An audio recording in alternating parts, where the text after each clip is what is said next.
পূর্বাঞ্চলে সরকারি প্লট বরাদ্দে অনিয়মের পৃথক ৩ মামলায় ক্ষমতাচ্যুত প্রধানমন্ত্রী শেখ হাসিনা, তার ছেলে সজীব অজেদ জয় ও মেয়ে সায়মা অজেদ পুতুলসহ আসামি করা হয় ৪৭ জনকে।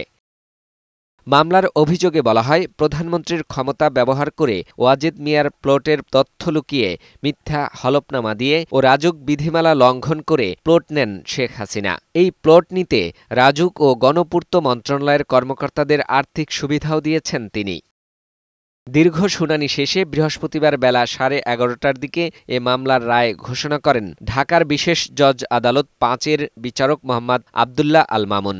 রায়ে ৩ মামলায় শেখ হাসিনার ২১ বছর এবং সজীব অজেদ জয় ও সায়মা অজেদ পুতুলের ৫ বছর করে কারাদণ্ড দেয়া হয়। এছাড়া জয় ও পুতুলের ১ লাখ টাকা করে জরিমানা করা হয়। ৪ বারের প্রধানমন্ত্রী উনি কিভাবে মিথ্যা হলফনামা এবং তথ্য গোপন করে জনগণের সম্পদ উনি মিথ্যাভাবে নিয়েছে। আজকের এই রায়ের মাধ্যমে একটা জিনিস খুবই স্পষ্টভাবে প্রতীয়মান হয়েছে যে মা যতই ক্ষমতাশালী হোক না কেন, দেশের প্রধানমন্ত্রী হোক না কেন, তবুও দুর্নীতির মাধ্যমে যদি কোনো প্লট বরাদ্দ নিয়ে থাকেন বা প্লট বরাদ্দ দিয়ে থাকেন, তার থেকে রক্ষা পাওয়ার কোনো সুযোগ নেই।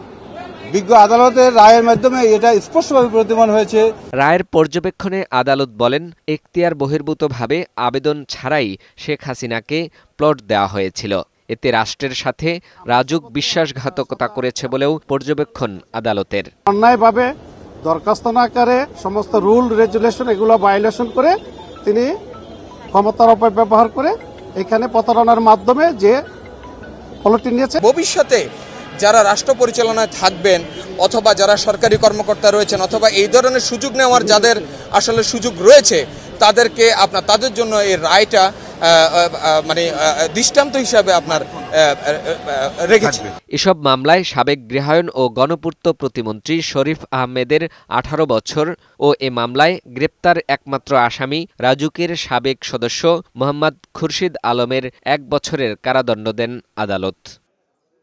ফাহিম মুনাইম, বৈশাখী সংবাদ, ঢাকা।